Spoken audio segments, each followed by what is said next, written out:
Assalamu alaikum, I'm Aisha and you're watching Samaa News. Here are today's headlines. Details of various diplomatic processes to manage tensions with the US are being examined by Iran. Iranian Foreign Ministry spokesperson Esmail Baghaei said that Tehran hoped for results in the coming days. He said regional countries are the go-between for messages that have been exchanged. Various points have been exchanged, and we are currently deciding and examining the details of each diplomatic process that we hope will bring results in coming days. Iran's supreme leader, Ayatollah Ali Khamenei, has warned that any US attack on Iran would trigger a regional conflict, according to Iranian state media. The warning comes amid heightened tensions between Washington and Tehran. The United States has increased its naval presence in the Middle East after President Donald Trump repeatedly threatened intervention if Iran does not agree to a nuclear deal or fails to halt the killing of protesters. On the other hand, Israel has reopened the border between Gaza and Egypt for people on foot, a move that would allow Palestinians to leave the enclave and let back in those who want to return after fleeing Israel's war in the enclave. The reopening of the Rafah border crossing will be limited, with Israel demanding security checks for Palestinians entering and exiting. Israel and Egypt were expected to impose caps on the number of travellers.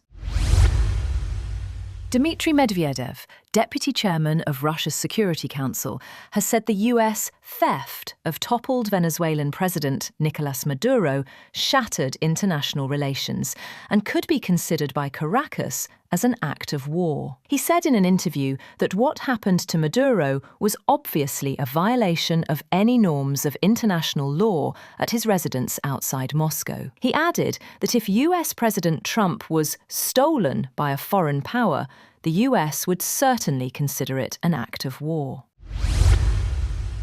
Ukrainian President Volodymyr Zelensky says a new round of US-brokered trilateral talks between Ukraine and Russia will be held in Abu Dhabi on February 4th and 5th. In a post on X, Zelensky said Kyiv was ready for a substantive discussion aimed at bringing the war closer to a real and dignified end.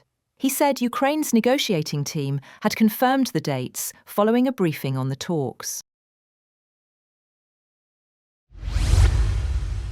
India has pushed manufacturing to the forefront of its budget as it prioritised sectors such as semiconductors, biopharma and renewables, but stopped short of the bold reforms sought by investors to boost investment amid rising geopolitical tensions. The absence of ambitious reforms and an increase in the transaction tax on derivatives spooked equity markets, which tumbled nearly 2% for their worst budget day performance in 6 years.